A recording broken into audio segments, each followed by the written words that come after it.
This is the Marcia Week Show, and we're coming to you live from Barbados.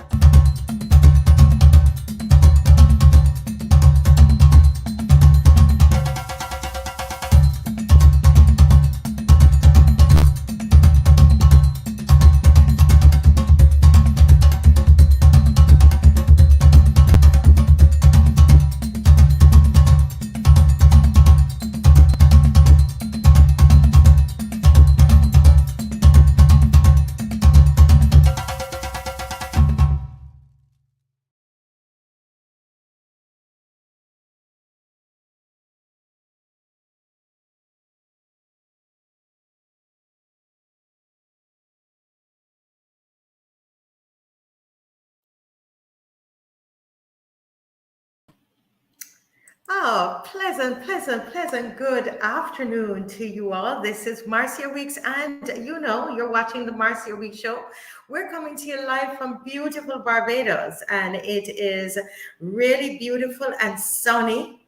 Sunny. Yesterday we had some rain. We actually had in St. Louis, we had some flooding for the last 2 days, and but everything is bright and sunny again, and it's beautiful here. How is it where you're watching from? And can you tell me exactly where you're watching from? Do we have anybody on yet from Trinidad? I know I'm getting messages, WhatsApp messages from Trinidad since this morning about this particular topic. Yes, and I know my friends from Guyana that they are watching, and we just want to send our condolences to our family in Guyana, because you know what, we are one family, and we know of what has happened in Guyana with the 19 children in Guyana who suffered in a fire. And today we read the news that's coming out of, even through CNN, saying that the authorities there are saying that they have some idea of who might have set the fire, and it might have been a student, a 15-year-old student who was disgruntled because they were not allowed to use their phone. But we're still waiting for some more information on that. But let me just show you a quick clip there from CNN on this particular issue. And we want to send out our sincere condolences and our prayers to the parents in Guyana at this moment. Our show today, we're talking about children and child protection. And here these children were in the care of the state. And this occurred where, of course, not blaming anyone, but the point still stands that they were in the care of the state. And so we want to take a look at this today about child protection on a whole today. And I'm going to ask you to share, because we are one Caribbean, and the children in the Caribbean, they belong to all of us. We are here to watch over them all. And the parents throughout the Caribbean, it's important that their rights continue to be enshrined in our Constitution. And so we want to talk a bit about that today. But let's just look for a couple minutes on what CNN's report and what has happened in Guyana.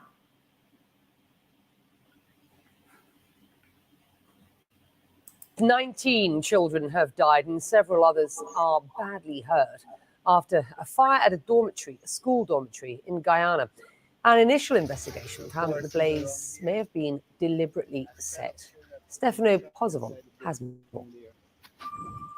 Guyana has declared 3 days of national mourning on Monday after at least 19 people, including 18 girls, died in a fire at a female school dormitory in the central city of Mahdia. President Irfan Ali said that Monday was one of the saddest days in his presidency and offered all public support to the families of the victims as well as the survivors. 56 students were in the dorm at the time of the blaze, according to Guyana's Department of Public Information, and at least 7 had to be flown to the country's capital, Georgetown, to receive treatment.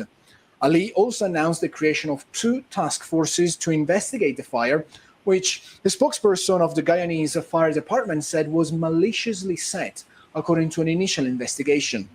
One little boy, who was also sleeping in the dormitory at the time of the blaze, also lost his life, the president said. The president urged the nation to pray for the children and their families in this time of pain. For CNN, this is Stefano Pozzebon, Bogota. Wow. This is really heart-wrenching. And, we are mourning these children who have been physically, affected. Well, they've been killed. 19 of them. It's really a sad time. Olufemi, I know you're watching and you're saying this is a sad time for your country of birth. Yes, a sad time for all of us here in the Caribbean. We want to thank Liat and the Prime Minister of Antigua, who's decided to fly those children who have been who are hospitalized. They're being flown to Barbados for treatment, and so the Caribbean, is really wrapping arms around Guyana concerning these children. And Jace Giles, I see your comment. That is a sad tragedy. But she's saying if you lock a dorm like a prison and had no thought for an emergency, well, I think a lot of people are concerned about, know that everything is, the children have died, but they're no concern about what the conditions were where the children were in that dormitory.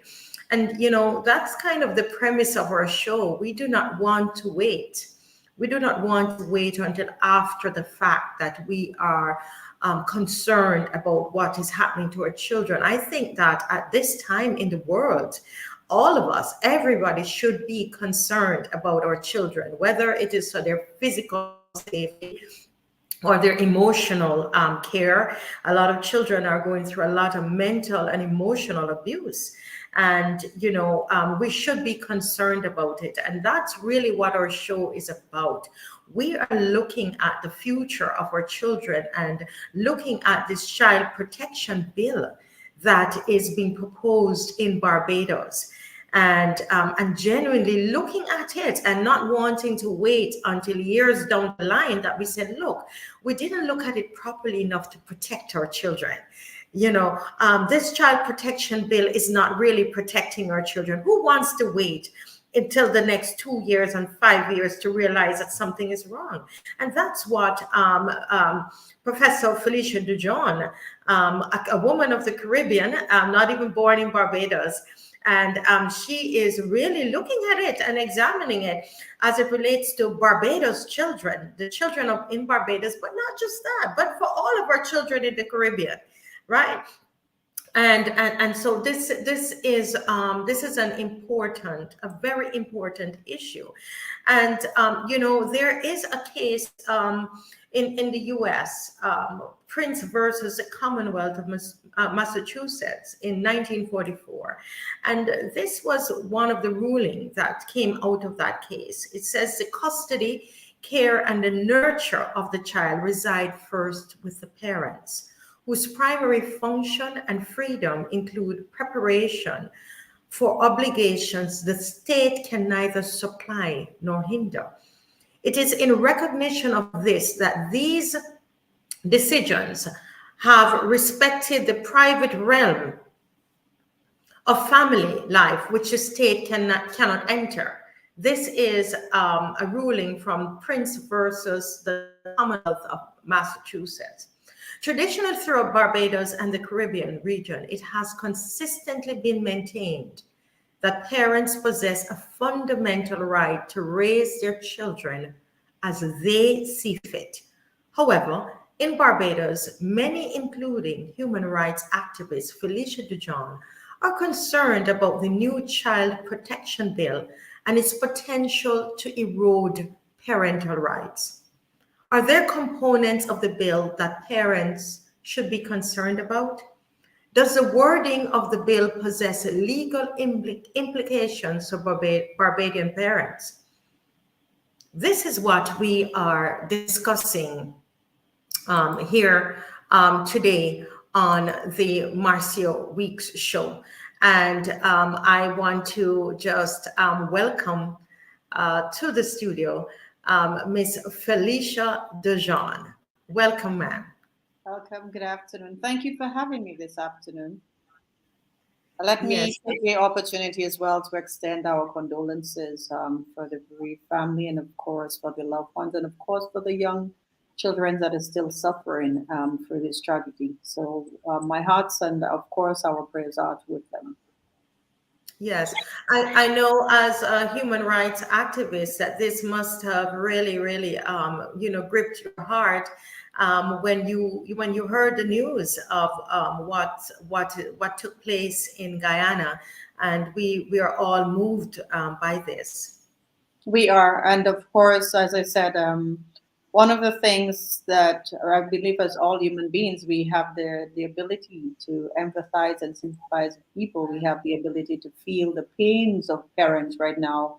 Could you imagine sending your child to school and not returning and dying from a hideous act like that? So it's very tragic, and it's even more alarming that another child was, as they alleged, that was part of the entire tragedy. So the underlying principle that we need to look at is that we must, as parents, as societal members, to look out more for our children, to invest the time that is necessary, to invest whatever resources that is necessary for the safety and protection of our children. And this is what we have to continuously to advocate, because our children, we keep saying that they are our most prized resources. Mhm. At the same time, we have to provide the various safe nets for them, the safety nets for them, and regardless of what it is. And so, in some cases, right now, I think a lot of persons will have questions for the government, and this is human nature. We want to know what happened, why it happened, and the severity of what transpired. And so, it's the onus again. We do understand the dynamics at play right now. We're hoping that the children recover very speedily, that the mental capacity is, of course, returned to some level of normalcy. And one of the things that we need to also remember is that there are other children in Guyana that this has affected. Any child hearing another child dying in such a tragedy will be affected by it. So I believe the government has to think about other children that may need the intervention, that may need the psychological intervention as well. So that's very important. Yes, yes. You know, I'm thinking about the Barbados, the Child Protection Bill, and this bill is supposed to protect the children. But you're a human rights activist, and Mr. John, you have some challenges with the bill. One would say, but it's a child protection bill. What could really find as a problem? What issues do you really have with this bill? Well, first of all, we would like to commend anyone who thinks about the protection of children, any government that thinks about implementing legislation that provides greater protection for children. The argument is that there was a previous bill that looked at, I think it was called the cruelty to prevention of cruelty to children, that was developed, I think, in 1904, which was centuries before. And the reality is now they're trying to amend the bill to reflect the society that we have, and that will make it more conducive. Amidst the bill, there are quite a number of advantages, as I would say, very positive outcomes of it in terms of how do you deal with abuses to children, how do the state deals with those abuses. But one of the main concerns that arise from this bill is the element of parental rights. And parental rights is significant because what this bill tends to do is to provide the state with additional authority over children as opposed to the parent. And so when you go through the bill, the interpretation is very problematic, and we see quite a lot of that. And it has been very controversial, very heated, because when it comes to children, we are very sensitive to our children.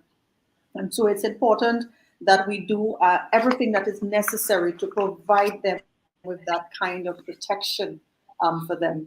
And so we've seen quite a lot of in terms of the discussion, but what is very important for us and what stood out for me was the element of the language that is being used. If we are going to draft laws and legislations for our children, we want to ensure that the law is not ambiguous, meaning that everybody can't interpret it in different ways. There must be a standard. It can't be arbitrary that a judge may decide on one position and somebody else may decide of it on a different position. It is the responsibility of the state to ensure that the language is clear, that the common person, the common parent will understand what is happening. And my position has always been we can't really speak about children's rights if we don't think about parental rights, because parents are really the advocate for children. We are the interpreters of the law when it comes to our children. But in this entire bill, and for those who have the opportunity, the bill is available online, so you can have a look. And what we have tried to do is to pinpoint and highlight the deficiencies in the bill. We're not saying that the bill is not a good bill. We're saying that there are some deficiencies that need to be worked upon before it is passed. Because the minute it passes, it becomes law. And it's very difficult for parents to, I would say in some cases, to retaliate in such a way or to try to be responsive if in the event they catch themselves in any problems dealing with the law. The way the bill is also written, in comparison to what was existing, is that the state recognizes immediately or recognizes that the parent may be the one that is inflicting the pain or the harm.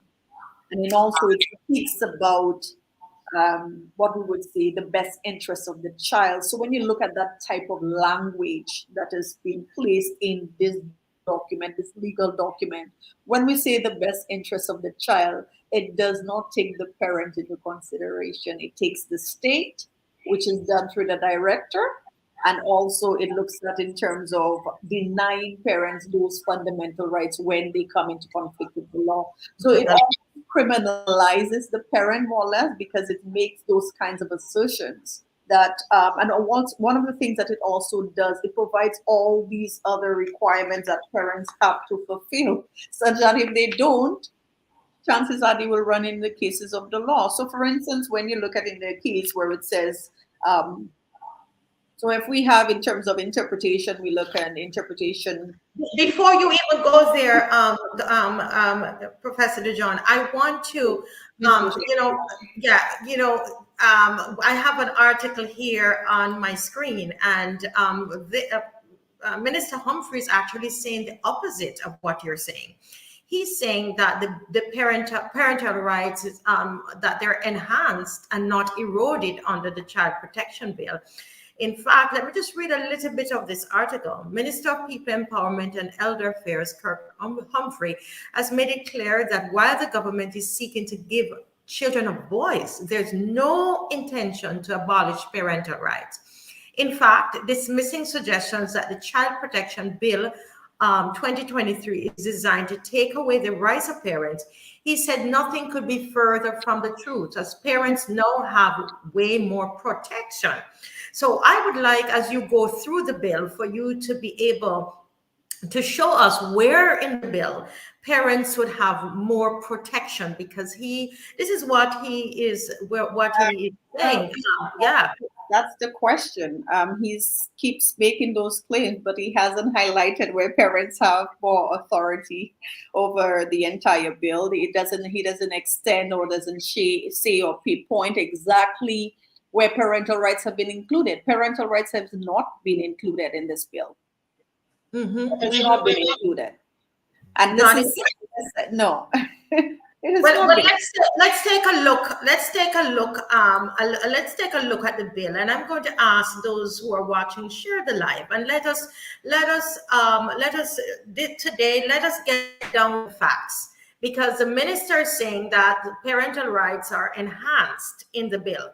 In fact, and he said anybody who tries to say otherwise, it's not true, and that they cannot point where parental rights are being eroded, and if they try, they're going to fail. There's a very, very strong let's just add that he's correct, because we're not going to find it because it's not there. You can't find something. I just want to add that we can't find it because it is not there. We can only find something if it is there. So in a sense, he's correct. We will never find it because it's not in the document. If you Oh, so go to the you're saying document, parental rights is not even mentioned in the document. they do speak about parents. The word parents is there, but parents is used as perhaps one of the person who offends the child and the reasons why the state has the reason to intervene.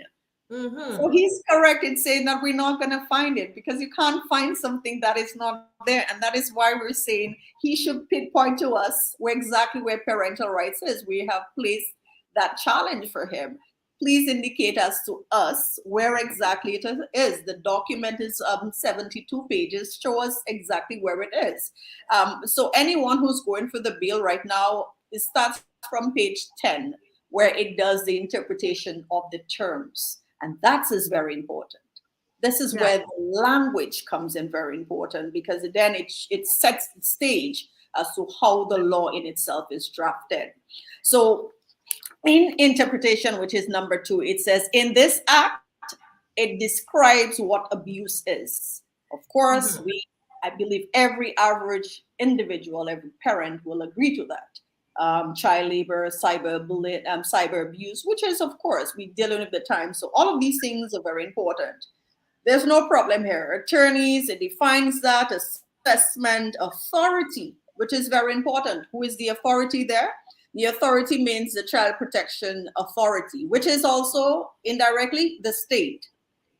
And I want you to look at in terms of that, the authority and the director, and you'll see how much power that those two individuals. So hold a minute. So you're saying that, so you're saying here, when they say the authority, the authority here is the Child Protection Authority. So, and this is why you're saying that, you know, the parental rights, it's really not given any, you know, any place here. It doesn't give them any priority.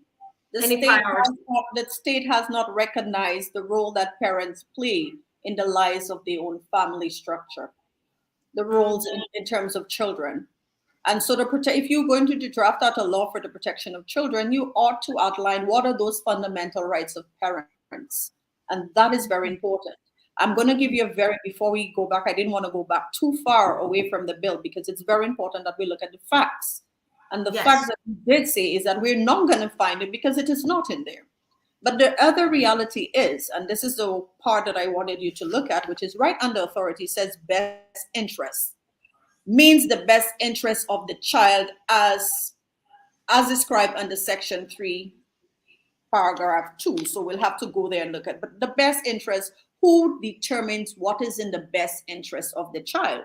And as you go around in the document, you will see every time best interest is brought up, you will see the idea of the authority and medical practitioners. There's no parent. And that's very important. Why? So, you made mention to section 3. Am I going in the direction of section 3? Because we can go there very quickly. We can go there very quickly for section 3, where it deals with that, because what it tries to do is to show you exactly what section 3 deals with in terms of the authority. But as you go through the bill, it will show you what section B deals with. And so that's very important, because we're dealing with that idea of what is the best interest of the child. Okay, so it says here, ensure that the best interest of the child is given paramount consideration in all matters. Okay, and so who does the consideration of those matters? This is what this says. It's in determining what is in the best interest of the child, the following matters shall be taken into account. Okay. Is this what you're referring to? Well, part of it is that part, but also we want to look at in terms of who determines that aspect, because there are a number of other issues that is involved in that as well. And so the most important thing is that when we see those kinds of bills being drafted, we're seeing that those kinds of, and the language that is being used there. So best interest could be arbitrary. Who determines the best interest of the child? Is it the state, is the authority, or is it parent? Because it does not mention the term parents or the rights of parents. It does not do that. I will give you an example what happened with the IDB survey.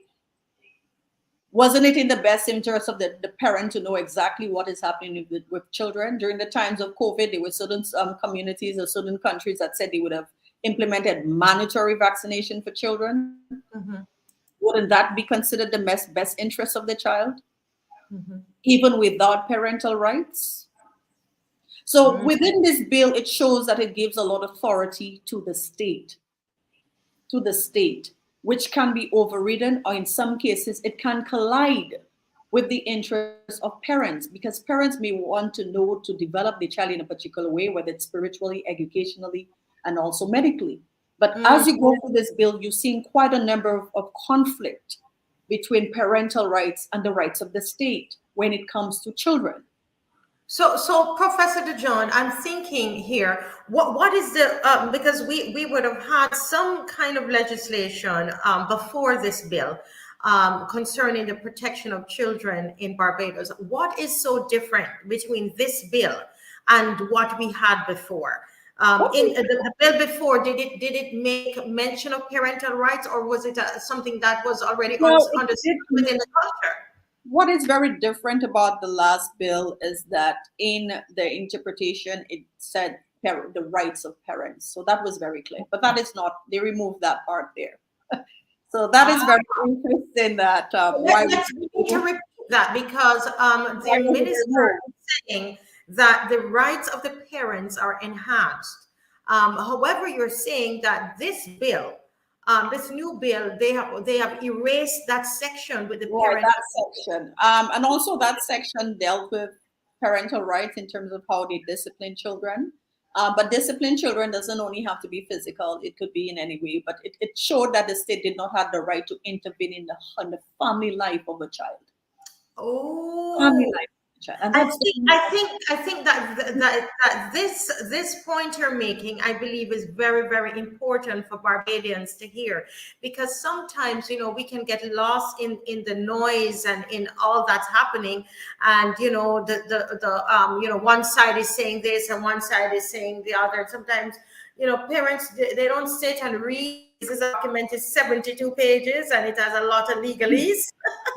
And it takes people like yourself to break it down. And today, I'm so happy that you're here to do I that. just wanted to add, we were looking for section 3, part 2 that deals with purpose. It's on page 16. Page 16. Okay, let me go there. But what I want to say to Barbadians that are listening, and even to those from the other Caribbean islands, because what goes in Barbados, it seems like we're the guinea pig here with a lot of things. So you need to pay close attention to what's happening here.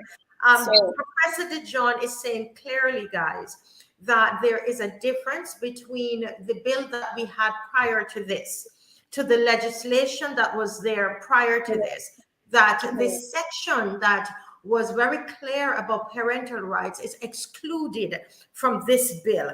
And this is what Barbadians need to be asking their governments about. Why was it excluded? And ask the minister, can you show us how parental rights is enhanced in this new bill? I think those are legitimate questions, and they're real questions that we need to be putting to our government. Go ahead, Professor Dujon. So when you look at the interpretation, it says best interest. So best interest is described in section 3, part 2. So section 3, part 2, which is on page 16. So to the bottom, you see here, it says, ensure that the best interest of the child is given paramount consideration. But again, the question is, who is the interpreter, as I said before, of that? And of course, there's no claims about parental rights there, because if it's in the interest of the child, children are minors, who is responsible to ensuring the best interest of the child? Is it the child? Does the child have, and of course, they're advocating for the child to have autonomy over self, which is great because children should be able to define, but sometimes it may collide, as I said before, when it comes to medical intervention, religious or spiritual intervention. These things are very important. But what also it does, it goes further to part 2. You see part B, it says the capacity of a parent to properly discharge his parental responsibility. What do they mean by that? What does it mean for a parent to properly discharge his parental responsibility. Now, in the case of introducing sexual education, does that mean if a parent decides that they do not want to engage their child in that, would that mean that the parent has violated that he does not or she does not want to discharge that parental responsibility? If a parent does not want a child to have certain types of vaccination, like the COVID vaccination, is that means that the parent is not properly discharging his or her parental responsibility? These are valid questions. These are valid areas. And again, because it's arbitrary, it's open, it means it can be interpreted anyway by the state. And there were reasons for us to have concerns, because during the time of COVID, if the government decided to have mandatory vaccination and you said you do not want your child to be vaccinated, what would have been done to the parent at that point? What if this is important, guys. And as I said, I find that sometimes we get all caught up in the noise, but this is a very important show. And I'm asking every Barbadian, you're watching this, and anyone in the Caribbean, please share this live, share it to parents. You know, we spend some of us, we spend so much time on social media going through, you know, these little short TikTok videos, etc. And a document like this is 72 pages. For us, we're like, oh my goodness, to read 72 pages. But here we have Professor Dujon, who is able to pick out the points, the relevant points to us. I think that this is very, very important, because the point that you're raising there, the best interest of the child, who is going to determine that? When is it the best interest of the child? Under what, what circumstances? Who determines that? The bill doesn't say, but then the bill says that the authority is the child protection, the board, really the government. So one would infer that the government determines what is in the best interest of my child. Interesting. I just want to add, as I said before, the way the bill is written, it is written as if the children have already been placed under the care of the authority, not under parental rights, if you understand. Yes, I understand. If a child is in a household, all of these things should not matter. So the way the person or the drafters who drafted this bill, it almost perceives that, okay, well, these are children without parents, they're parentless. And this is what the state is going about and doing, because in most of those cases, another area I want us to look at very quickly is page 11, that looks at care responsibility, which is very important. And I think this is where the real concern comes from. And I wish anyone who has problems or difficulties, please, I'm trying to go for it slowly so that every person has an understanding of the language that is being used and why it is being used the way. There's a reason why the language is being used the way that it is. And so we have to ensure that we do not have any ambiguity when it comes to law. So care responsibility means the authority of the authority. So what do they mean by the authority of the authority? And bearing in mind that the only authority in this bill is the government, based on nobody. Let me say something here, that guys, we are just reading what is here. Nobody is putting the information in, because sometimes, you know, we hear things through our political ears. All right, nobody's putting the information in. We are reading to you straight from the bill. Okay, just understand that. And so this says care responsible means the authority of the authority. So if you would remember, we showed you where the bill said the authority is the government. All right, continue, Professor Dujon. And so when it speaks about the authority to the authority, it also looks at A, consent to medical treatment, but not involving surgery for the child on the advice of a medical practitioner, not the parent, no consultation with the parent or anything of that nature. And that's it, very important. Why is this so important, even in this climate? Why important? Because any medical treatment, parents should have some kind of consultation. We're dealing with minors, we're dealing with children, and the child, the interpretation of a child here is a person who is under the age of 18 years. And medical intervention or treatment could be any form of medical intervention or treatment. So let me ask you something, because this is very serious, and I don't want Barbadians to sleep on this. You can't sleep on this, guys. Are you reading this? I mean, are you reading what is before you? You can't. I've just highlighted that section, and guys, look. Please share this, guys, and parents, we need to wake up. All of us. I'm a parent as well. We got to wake up. So you're telling me that based on what I am reading here, that the consent to medical treatment, right, not involving surgery for the child on the advice of the medical practitioner, that it would be based on the authority of the authority? Yeah, and it goes further.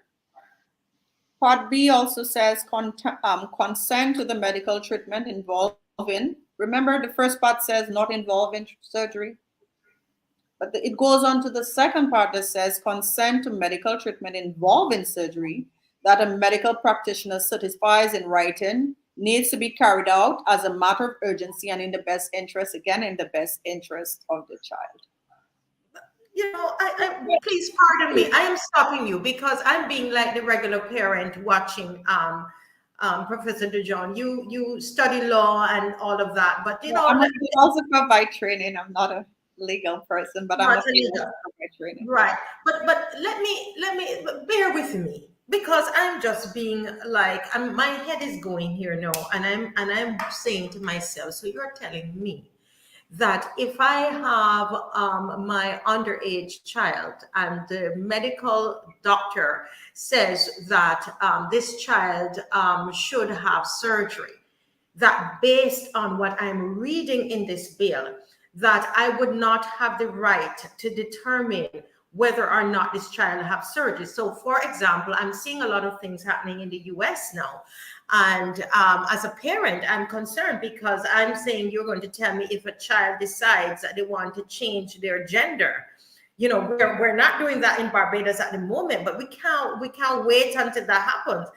What we're seeing here opens this wide open. This is wide open, because it means that if my son decides I want to be a boy, and the doctor says, you know what, we are going to this is the right thing to do for this child, and the state says it's in the best interest of the child, that based on the doctors, the medical practitioners recommendation, that my child could be allowed to undergo surgery without my permission, or if my underage child decides that they want to have an abortion. I'm trying to. Am I reading into this too much, Professor? Well, well, the minister told us that everything is in there, so it is in there. It's right. It's in black and white. Nobody has told us what this medical treatment includes or does not include, but it does say, and as I said before, consent to medical treatment not involving surgery. And again, in Part B, go very quickly, consent to medical treatment involving surgery that a medical practitioner certifies in writing needs to be carried out as a matter of urgency and in the best interest of the child. So that medical surgery could be perhaps the child need a heart transplant. We can say that. It may be an organ transplant. We can say that as well. But surgery is open. Surgery is surgery. So it's not clearly defined. But of course, it does say the best interests of the child, and it does not say in consultation with the parents. So yes, you are correct when we think in terms of if you have a minor, this is your child, what happens? What do you do? What is your predicament? In those cases, the state is responsible. The state, because of the fundamental rights of children within this bill, the child's rights would override the right of a parent to intervene in this matter. So, and you're saying, I am a little baffled. I will just add to that, because if we're asking those questions, we need to ask the question. And one of the things that I did see when we creating laws and drafting laws, we're not doing those laws for next week or next month or the end of the year. This is for laws that will be designed for perhaps years or centuries. And so we do not know what the dynamics are. They've had cases in the US where children that suffer with various types of diseases decided the best way for them to cope is to be euthanized. And we've had cases, of course, people believe that children shouldn't, the law should not allow children to euthanize, to be euthanized, end of life, or what we call assisted suicide. But if you have a law like that, the parent will not be able to make that decision for the child. The child will be able to make that decision on their own. And we've seen that. And it's not to scare people, but at the same time, if it's there and it's in writing and it's the law, and then it's the law. And this is why I believe that I have been very vigorous with this bill, because I can see the dangers ahead. It is very important that parents, if a parent decides, well, yes, I can allow my son or my daughter to whatever, then allow the parent to do that. Allow the parents to be the interpreters of the law or the voices with the child. Um, but if the parents decide not, but of course, the assumption is that the parent may not agree to anything that the child may want to do, or the interest of the child. So excluding parents from those conversations and dialogue is very important. You cannot have just the authorities or the medical practitioners making those decisions. Parents have to be involved, and it has to be clearly stated in this bill. But this entire section of the bill is frightening. What did it mean? Approved tribe Barbados? Am I reading out of context here? What is this? Well, I think that the authority would have to do that. But again, this is if the child is in the care of the state. But this is not even clear. It's written that if it's the child, it's in authority of the state. And these are the aspects that we want to look at.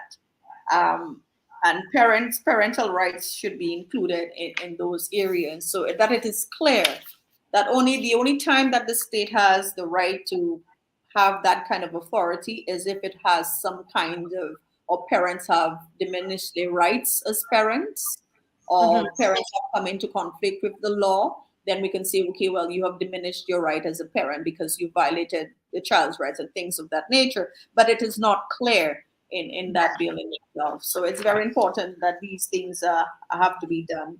If you go to page 12, it also looks at that again in terms of consent, delegated care responsibility, very last to the bottom. It speaks about the authority delegated to a child care. Again, consent to medical treatment, not involving surgery for the child on the advice of the medical practitioner. So the way like I said, the way the bill is written is as if the state has the children already, they have removed them from the home, and so there's no parent. So they just go ahead and do whatever that is required. But I'm thinking that if you're creating a bill to protect children, all children, whether those that are in the child care centers or whether they're at home, that it would be a holistic bill for all children, whether those that do not have parents or those that do have parents. But the way the bill is written is as if they only writing it for children that they don't have parents, and so the state is responsible. And if that is that we need to know, then we have to create an entire different bill that deals with just children that are at home with their parents. So is this supposed to replace what we had before? I beg pardon? This bill is supposed to replace what we had before? Yes, the prevention of cruelty to children. But the prevention of cruelty to children covered everything. It told parents how to discipline the children, how to take care of the children, how to feed the children, the basics, basic rights of parents. But in this bill, it seems that the parents are almost removed from the equation, more or less, because it's just the state and the authority and children, what they ought to do with the children. And so that's very important. If you go to, I'm sorry if I'm going very quickly. No. I'm here, guys. If you are, those of you who are watching, and if you are having, if you have any questions, or you think the professor is going a little too fast, I'm trying to slow her down because I'm trying to be a parent and trying to understand. So I'm sorry if I'm stopping her. But if you have any any questions for her, please ask. I think this is so important. We should be having town hall meetings on this. We should be taking this information to all communities, because as she said, this is going to be, it's not a bill that will just last a year. This is years. The first bill was in 19 what? What was the first bill? 1904. It was called the Prevention of Cruelty to Children. 1904 was the first bill. So it is something that is going to be with us for a long time. And I hate, if I could just use the analogy of what happened to those wonderful souls who perished in Guyana, where now after the fact, you hear people are quarreling about the state the children were in, their conditions, that they were locked up, and they had burglar bars, and they were too locked up, and the fire service could not get to the children. But we're talking after the fact, and that's what I love about what Professor Dujon is doing. She's speaking up now, and Barbadians, we've got to really, really come together and ask these important questions of our government at this time. This is an important show that you need to share to every single parent. Yes. So continue, Dr. Dujon, because this is quite interesting. In terms of page 13, if you look to the bottom, it says neglect of a child, and what neglect of the child means. So if you can go quickly to page 13, and I'm not doctor, I'm still Miss. Just to clarify that. I'm sorry, yes. Okay. Page 13, where you see neglect of the child, it speaks A, the failure of a parent of a child to provide the child with adequate care and guidance, and B, any act or omission by a parent with respect to the child that is inappropriate for the child or likely to be harmful to the child. Now, again, neglect of the child. So you're seeing again, it doesn't speak about parental rights. The only thing that it does is to show what the parent may have done. It criminalizes the parent. So this is what neglect means. But one of the things that I wanted to add to that, it also exonerates any responsibility of the state. Okay? Because what it does, it shows that it's only parents that can neglect children. But that happens in the state as well. The state has done things within the child care centers and things of that nature. So indirectly, what I have been saying before is that when it comes to parents, they're very quick to penalize parents or anyone who harms children. But what happens when the state or its agencies abuse children, or when they neglect children? Are they held accountable? There's nothing in the legal format that says there's nothing there for that. Wow, I personally want to send out a challenge to Minister Humphrey to show us where the parental rights of Barbadian parents, how they are enhanced in this bill, this proposed bill, because I have not seen it yet. I would love for him to highlight that to us. I think that is important because, he has said that it's there. And people like Professor Dujon, that they're being political and trying to win, political favor in pushing this, asking questions, really. Yeah? But I think in page 14, which is the next page, it speaks about parent. I think that's probably what he glanced through. I'm not sure. I'm just assuming, because I'm still looking for parental rights in there. It speaks about what is a parent. A parent is any person at law liable to maintain the child, parental by birth, a guardian. But part B is it exonerates the state. Does not include a person acting as a caregiver on behalf of the director or the director. So it does that. Parental responsibility means the rights, duties, responsibility, everything, obligations by law that a parent has in relation to a child. But that doesn't say anything in terms of the rights of a parent in comparison to what it means. So where we speak about care responsibility, where we speak about the best interest of a child, have you seen anything about parental responsibility or duties or parental rights there? No. All we see is authority. We don't see these language being used. We only see it when parents commits the offense. So this is what he might be mentioning, that the word rights was mentioned in the document, because I suppose so. I went through the document, and this is the only place, in all honesty, that I saw it. So I don't know, other people can go through it and probably I missed something. To be able to point it out, because I really want to know, did I miss it? Right? Continue, Professor Dujon. So as I said before, it's quite a lot in terms of what we need to look out for in terms of the claims that are being made.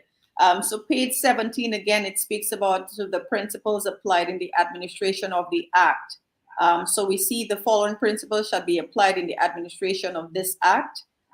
So the safety and welfare of the child must be given paramount consideration, which they said before, but we also saw it's in the case of the authority. Part B, the safety and welfare of the child who has been removed from the parent shall be paramount to the rights of the parent. Where are you reading again? Which section is that, please? Page 17, part 4. Because I was reading a question here that came in, but after this section, then I'm going to ask you the question, because oh my goodness, I can't believe we only have 9 minutes left. So we're in part B, you said? Page 17, 4. I can't see the screen, but page 17, go down to 4, if we're seeing the same, yeah. Right, yes. Correct. Principles to be applied.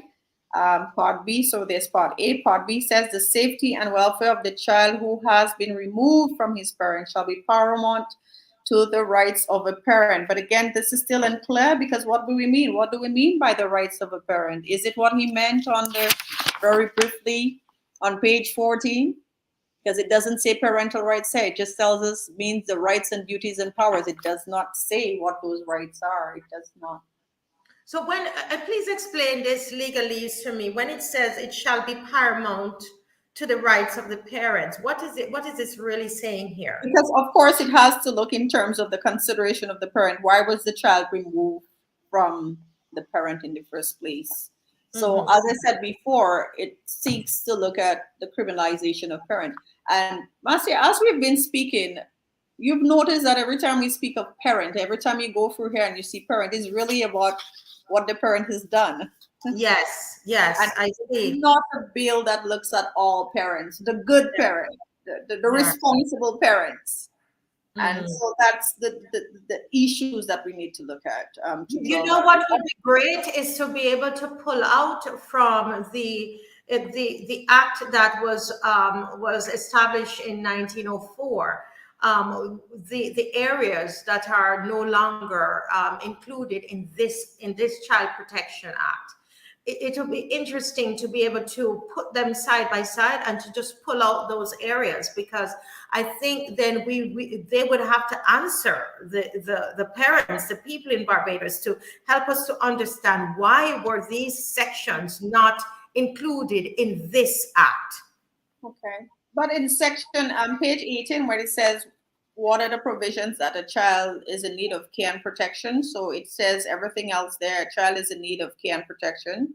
Where the child A does not have a parent, it comes back and talk about the parent. And this is exactly what we've been talking about, because the entire bill speaks about a child that either does not have a parent, or the parent is contravening the rights of the child. The parent who is not fit to exercise, again, guardianship. And all of these are the kinds of claims that are being made. So it's very important, I believe, that we really need to go back to the drawing board when it comes to this bill. And it gives all those provisions. Number 5 is very important, and I think all parents should look at page 18, part 5, because these would be all the provisions that the state expects from a parent, but they still haven't told us about the rights of a parent as yet. So it starts from 1, a child is in need of a care, it doesn't have a parent, but it also goes further and looks at in terms of is a victim of abuse and exploitation. The child is beyond care. So all of those provisions is that the government can step in at any point What is very important, look at G where it says has suffered physical, emotional, and psychological harm. That's very important. And also H, suffers mental, emotional, and physical or developmental conditions that require treatment to cure. What treatment and cure are we discussing? Ooh, hold a minute here. Hold a minute. Barbados, wake up. Barbados, wake up. This is a sneaky little one here. Suffers from a mental, emotional, physical, or developmental condition that requires treatment to cure, prevent, or ameliorate the effects of the condition or harm suffered. And the parent does not or refuse to obtain treatment or is, oh Correct. my goodness. Correct. Oh my goodness. So the state can intervene. So that would also mean that the parent is not doing the obligation as a parent.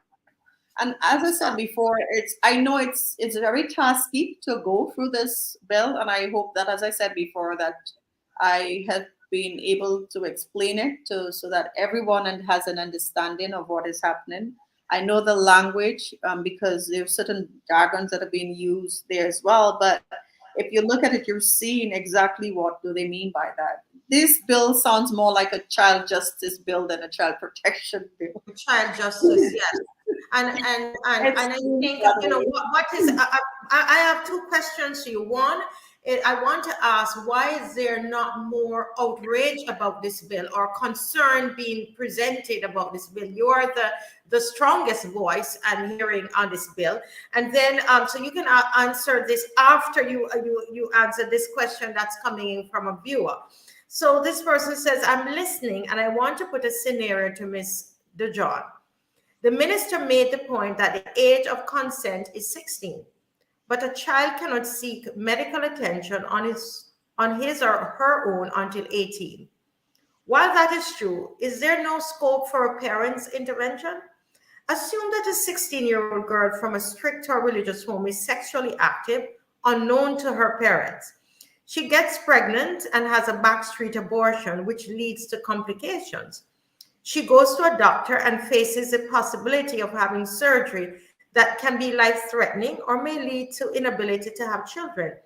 Should she be allowed to make that decision on her own without the parents being informed? Well, according to this bill, yes. And also, I just may add, I know this is not what we're discussing today as well, but if you look at the National Nutrition Policy, on page 41, I believe it speaks about an adolescent-friendly clinic, and the adolescent-friendly clinic will be dealing with such matters. It's called the National Nutrition, tell me the actual name. The National Nutrition Policy. You know, the National Nutrition Policy that has been publicly circulated. Yes. There is a very small part of it, and I don't think many parents are aware of it, that speaks about hoping to implement an adolescent-friendly clinic.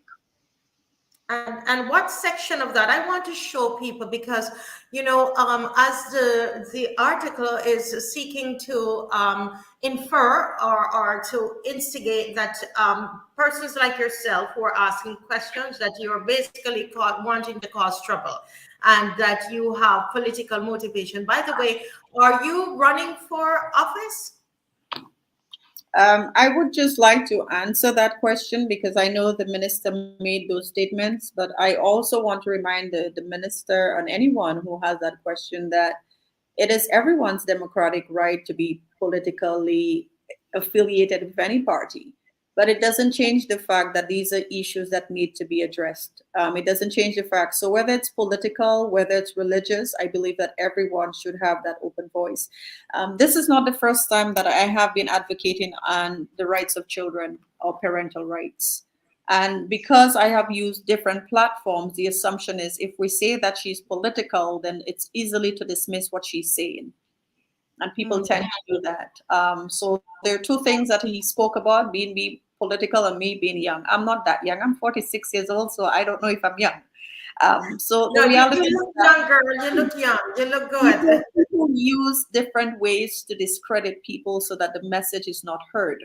And we want the message to be heard regardless of where I stand politically, religiously, or even as an individual. The Yes. message is that we need to take very serious conversation and consideration for this bill because it affects persons who do not have a voice. So whatever platform that I use, whether it's your show, Marcia, whether it's the newspaper, whether it's on a political platform, wherever that it is, I will speak until someone hears me. Maybe they will not hear me on your show, or maybe they will not read the newspaper. Maybe they will hear me on a political platform, but they will hear the message. And the message is that we need to remain vigilant for the interest of our children. Yes, yes, very much so. Now, I wanted to show because I want to get to, I want facts. So you said that hidden somewhere in this bill, cushion somewhere, is this child-friendly health facility. Can you tell me which section? Do you know which section it is? Page 41. Okay, so let's look at this, guys. Guys, could you please share this live? Because a lot of times we say we don't know, but we don't know because we don't stop to read.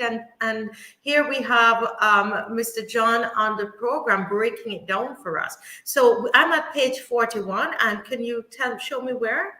I cannot see it, but it should say something, the Ministry of Health. Yeah, shall accelerate efforts to Right. establish. Here it is, guys. I'm going to make You it a never little. find it if you don't look for it. I mean, it's there, and when you read the entire document, it says nothing about sexual and reproductive health or anything of that nature. So the assumption is that most people are not going to go through the entire document. I don't know what it is, but if you look right there, it tells you exactly what it is. It tells you about establishing an adolescent-friendly clinic. And you see the It's right here, guys. Note 2. It's note 2. So those of you, you can take a screenshot of this and ask your government about this. Ask your MP about this. Come on, guys. This is serious. Continue. Why is this of concern to you, though, Mr. John? I think I don't want to say that it is a concern because I don't want the assumption that I am a lamist and but I think it's important that people are aware and informed because I think once you're aware and informed, you make better decisions. And this is what my platform has always been, that let us show persons where the information is and they make their own decisions on it. And very much what the minister said, that everyone should have access to it and should read it. And this is what we're doing. And so it's important that we do that. But what I also want you to look at, and if anybody have the opportunity to do that, it clearly shows you what kinds of services will be provided, including health. I think that's supposed to be PA or whatever that is, sexual and reproductive health. And this will be assessed annually. So these are things that parents should know what will be coming. And that has not been told to them publicly, but it is there. The document is there. We have not heard it publicly from the responsible agencies or the responsible government ministers. But what it also, yeah, the last sentence says. Right, that's why I was going to tell you. It's important to do the research and have factual information. Because the last part tells you that it goes with the standards of the World Health Organization, the Global Health Organization, of their own policies on adolescent-friendly clinics. When you go to their site and you Google WHTU adolescent-friendly clinics, you see exactly what kinds of services will be provided in that. Oh my goodness! Listen, you are opening up a whole box of worms here. Hold a minute. This is, you all seeing what I'm seeing here, guys? Are you all seeing this, what is happening here? Someone says, thanks, Mr. John. Your explanation of the bill is very much appreciated. Brian Taylor, it might be a dad. It might be a dad. Most welcome. Oh my goodness, this is really something else. I mean, we don't even have the time, but we will have to have a show to look at what these standards are for the World Health Organizations. But what I can tell you We'll- would answer the question that your viewer had about a young person and abortion. It will answer all those questions for you. And it's important that the government comes in and tells persons what kinds of services will be provided, and the issue of parental rights, the issue of privacy of children as well. That these are very important issues that needs to be discussed in a very open and honest forum. Mhm. We're here at the end of this program, but I would like for us to just do a series on this and to really get into this a bit more, because this show is being aired on Caribvision, which goes into 16 Caribbean countries. And I know that a lot of them, they're watching. I got messages from Trinidad this morning before the show, because they said this when they, a lawyer, actually, a Trinidadian lawyer, went through this bill and said, and was saying that you guys need to stay on top of this, because this is of major concern. So it's not just, Professor Dujon who is raising concern, but there are others throughout the region who they're watching what's going on here, and wondering what is going on. Professor Dujon, in the next minute, what would you say? What would you want to say to parents? What's the final words? From your heart. We're talking a lot of legalese today, and some of this might go over people's heads. But what is it that you want to say to parents from your heart who are watching today? I think that it's very important that parents remain vigilant, very, very vigilant as to what kinds of laws are being drafted. And I also would like parents to write to the MPs to request that this bill be revised and include parental rights in it. That will provide the kind of protection for parents. And because once you protect parents, you protect children. Yes. This is one of the reasons we're advocating that parental rights be included in the Constitution, because if it's in the Constitution, no other laws can come and erode it or override it. And so I believe that parents are now, it is your onus. The state has brought their position. This is their position about your children. What is yours? What is your position? You cannot remain silent.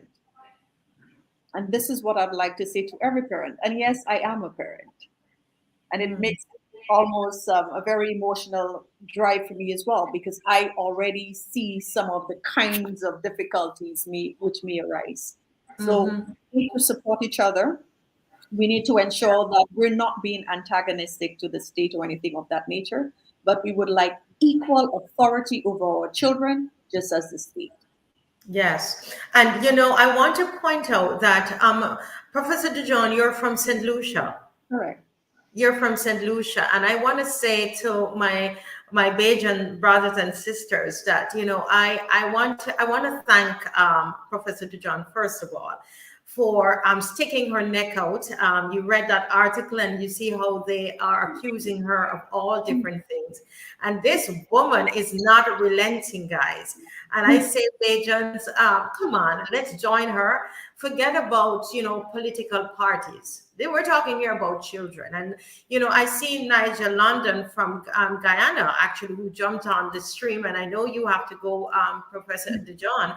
But, we are talking here before. What we're discussing here is what could happen before. We're not going to wait until 10 years down the line when this authority, which is the government, doing stuff to our children, and as parents, we have no say. And we're thinking, but why didn't we say something in 2023? And I know, we look at what happened in Guyana, and now people are looking at it and say, but why did we allow this? Why were the children there? And they were, people are saying all different kinds of things, but it's after the fact 19 children died. So we're going to just segue just for a few moments. 15 minutes with Nigel London, but I want to thank you so much, Mr. John, for coming on. This has been very informative. Thank you for having me.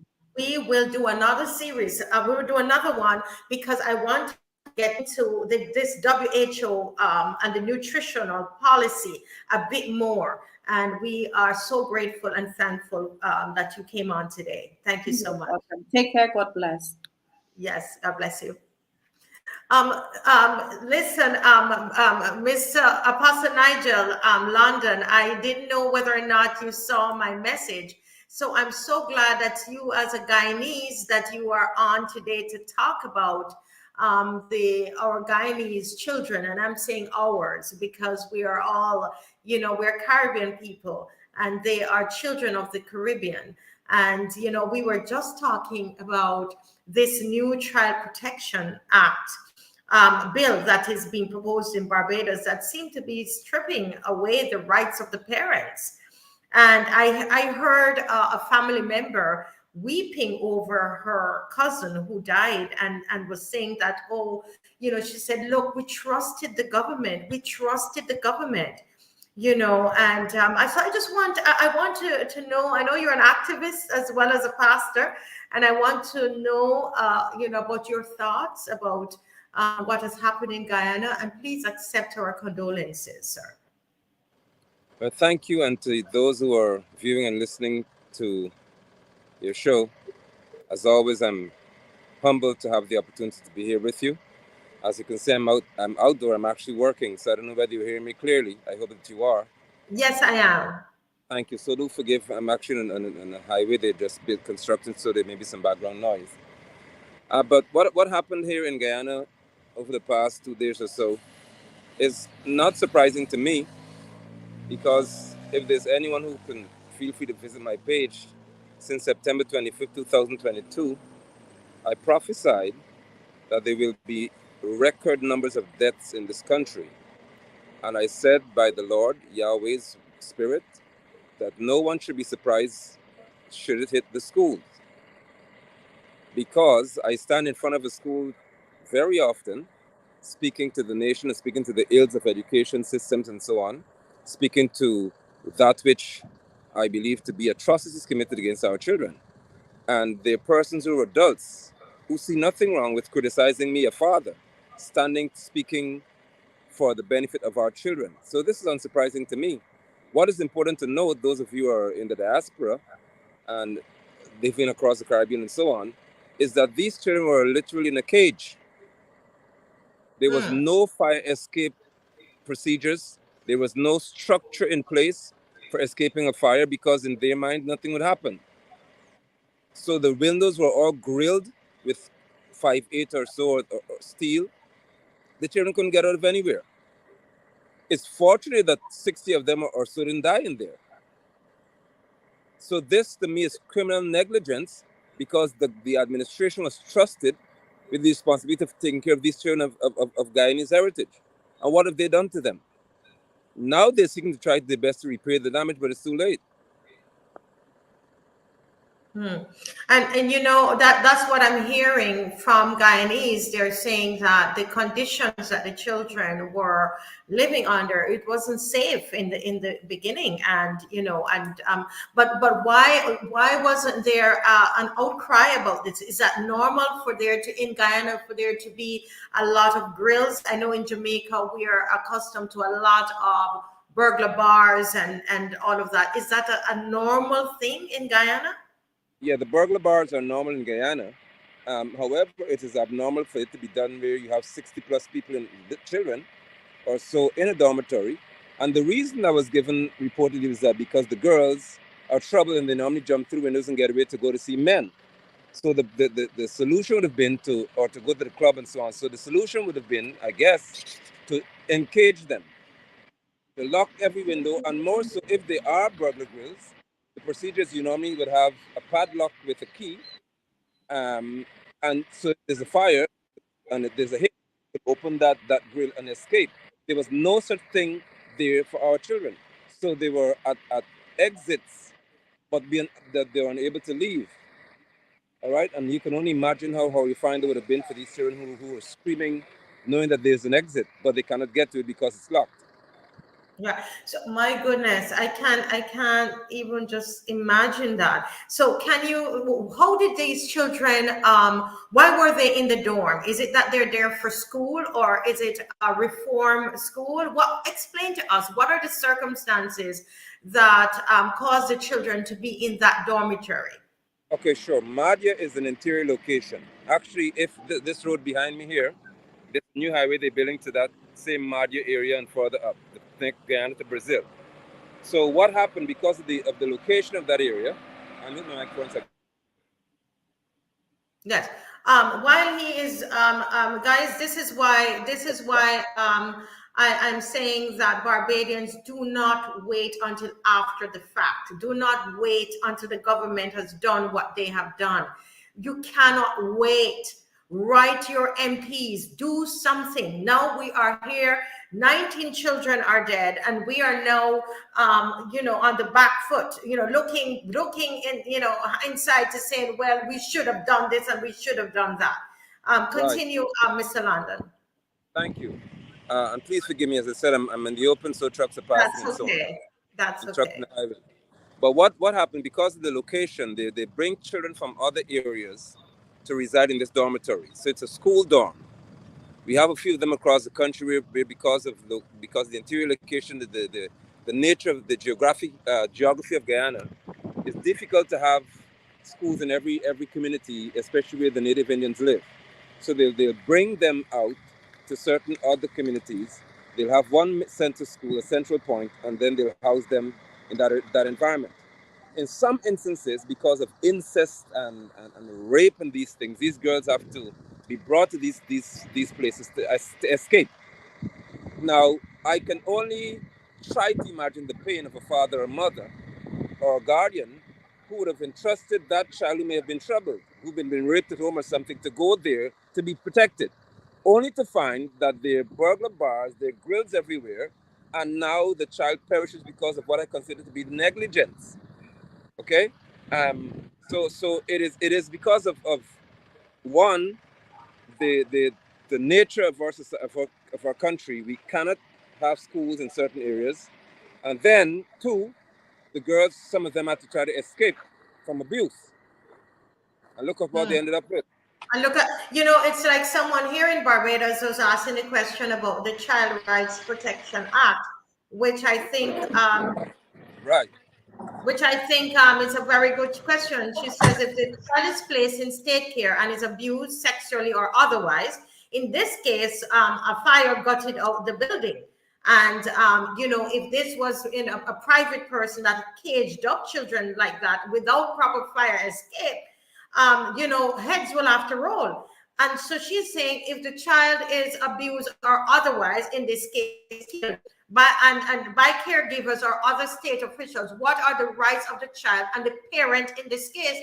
And this is why I'm saying, although some people might say it's far-fetched, looking at the Child Protection Act of Barbados, there are similarities, because if you are putting yourself up as the authority of the children in the country, and the children are in your care and something happens to those children, right now, Mr. London, in the proposed Child Protection Act, there is no recourse for the parents if something happens to the children. And my question to you in Guyana, what is the recourse of the parents of that have lost these 19 children? What is important to note in reference to what's happening in Barbados in reference to the Child Protection Act, Guyana, the Minister of Education, I say the person who's paid to be Minister of Education, had said during the COVID situation, when I and others said, I'm not sending my child to take any jab from anybody. It's my child. And nobody could tell me that I have to do anything regarding my child. That's my child or my children. She had said then that parents should understand that the state owns children. I announced to this country, Madam Marcia, that statement is the threat, but it's also a warning. The state does not own my child. And if we allow politicians, I should say, to utter these words and think that they're normal sayings, there are repercussions that come our way as parents. Because when people begin to suggest that the state owns your child, then you have no recourse if the state does something to your child. Because at the end of the day, the suggestion is, or the implicit statement is, that they are the sole and the preeminent authority in reference to our children's lives. Who give them that authority? So if they decide they're going to vest themselves with so much power and seek to wrestle our children out of our hands, then they're saying to us that we dare not come after them to protect our own children. And Guyana is not very, very different, because there aren't many places that you can go for relief if something is done to your child that's untoward, because the Minister of Education already began to suggest that the state owns our children. That's a very serious point you're making, and it so correlates with what we were speaking of before you came on, about the the proposed Child Protection Act in Barbados. And I think, I'm not sure why parents are not more outraged and asking more questions about this. Because that bill seemed to be saying, because we'd love for the minister to clarify, that bill in Barbados seemed to be saying that the state owns the children. In Barbados, it's the same thing. It's the same thing, the same spirit right throughout. And this is why I'm saying to people, it's not far-fetched to look at what happened in Guyana with these 19 children who perished, and to ask the question, what happens to the rights of those parents at this point? And if I may, what has happened to people in the Caribbean in general is that they don't know, to some extent, the relationship between the political figures and those who control the political figures. They're persons with agendas across the world, and the intentions are to mold our children into a global agenda, a global mindset, a global paradigm. And one way to do that is to seek to have control over our children through the parents. So once they take our power away, they say, then listen, we have power over the child. We're the ones who know best for your child. You don't know how to raise your child. If you seek to discipline the child, then you are considered to be abusive. So we're going to take the child from you, and we're going to form this child essentially into what we want. It sounds good because they try to use the term protection, but it is really a child being programmed by the state, and parents being robbed of the right to raise their children. That's what's happening to us. And what they have to do is, when they want to have grants and aid and money, all in the form of money, they have to do what they're told by these donor agencies. And one thing that I would not hesitate to speak to is the fact that they're saying inclusive. All this situation is where children are allowed to come out and say boys are girls and girls are boys, and their sexuality now. They can come out of the closet, children, and be protected. So you're saying that that's all part of, you believe, these child protection bills, which is not just common to Barbados, but this is something that is being pushed throughout the world. So the child protection really is really taking away yours. Also, you're agreeing with Professor Dujon, is taking away the rights from the parents. No, that's what it is, man, because it's happening already here in Guyana. They're saying when for example, there's something called Purple Month, something I think it is, where the UK's High Commissioner here and the US Ambassador have said and caused the head of the Child Protection Agency to say that they are going to protect essentially homosexual children in our schools, while in the law of Guyana it's unlawful, the act. They're saying they're going to protect children. They didn't mention an age. I came out and said, I was protesting in front of the Child Care Protection Agency, and I said, how dare you people say that you're going to protect homosexual children when Article 351 to 354 speak clearly against homosexual behaviors. So you're telling our children that they can be criminals, but you protect them. I was called to meetings with these people, and they apologized profusely and said they didn't intend to say it in that manner. And I said, you said exactly what you wanted to say, because the British High Commissioner was also there to say that Guyana should endorse essentially homosexual behaviors among our children. That's what you're dealing with in this Caribbean region. There's an agenda that goes beyond just childcare protection. It's reformation of our children's mind, or I should say programming their minds to process along a global scale and a global paradigm that would reduce the power of their parents and completely eliminate it after a while. Wow, this is so compelling listening to you, and you know we don't have much time left, and I know I called you on a whim, but you know, Mr. London, we've got to, as a region, we have to tackle this together, and I promise you that we're going to do a series of this and have you come back on. I'm going to send you some sections of the nutrition policy of Barbados that we're going to discuss. And I want us to come on together, and I'll have some people from Jamaica as well, because I know you guys are watching Barbados and seeing what is happening here as well.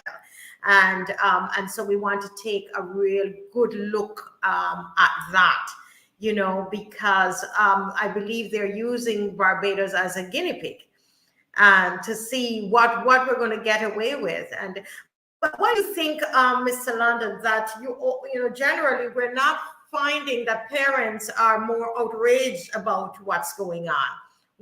Their rights are being taken away. What do you think that they fully understand? Do you think they don't care? What do you think is happening to our parents? They don't understand that. For the greater part, I think that they lack understanding because they lack information, and because they are trusting to a great extent of political faces. They do not see agendas. Many people across the Caribbean do not understand systems and agendas and how they function. What they see as a politician they like, and they believe that because my Mati, for example, is popular and she can speak well, then everything about her is good, and everything about her intentions are good. Likewise, they may see the Guyanese leader here and say, oh, he's a nice person, he likes people, and everything about him is good. They do not see the danger of agendas and systems. And every political leader in the Caribbean has to submit themselves to a particular agenda or they be removed from office. We know that. That's a fact. Because Donald Trump spilled the beans when he said it, that he's about changing regimes.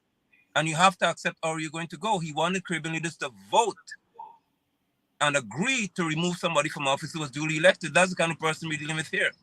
And those are the kind of agendas we have. So when persons are ignorant of agendas, they miss actually what's behind the scenes. And many people do not know how controlled political leaders are in the Caribbean.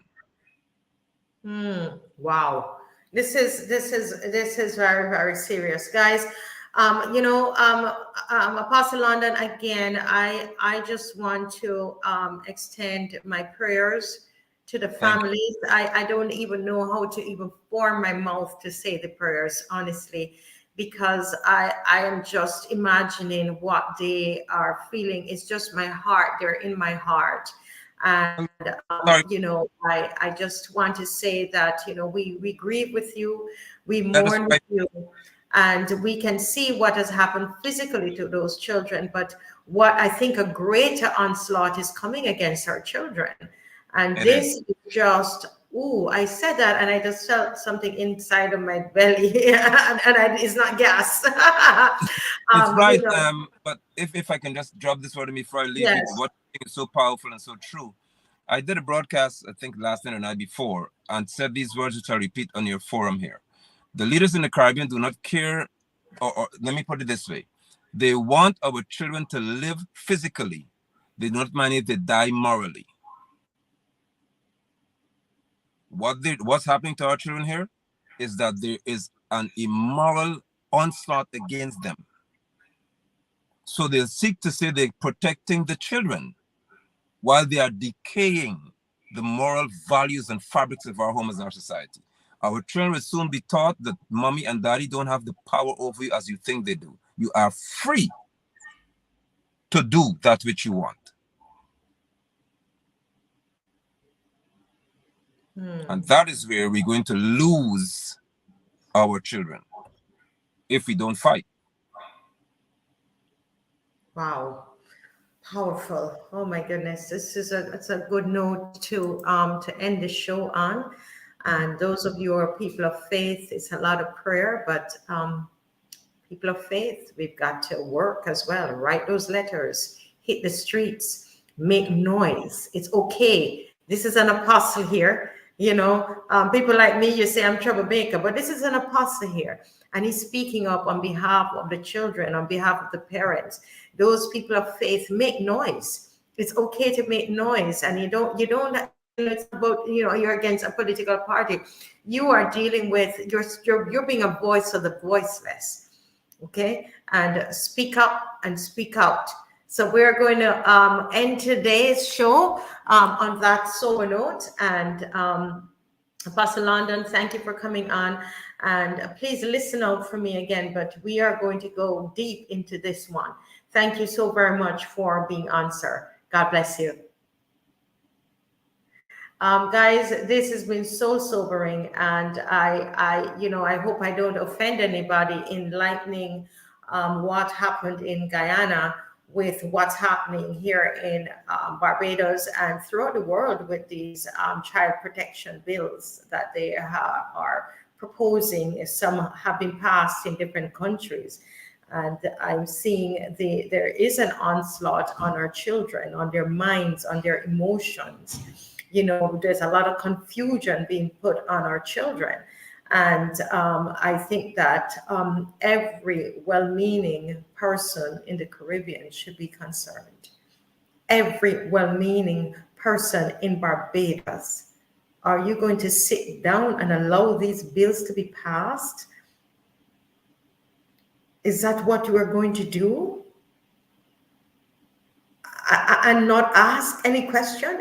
Are we going to only allow the St. Lucian, Professor Dujon at St. Lucian, to be asking these very important questions?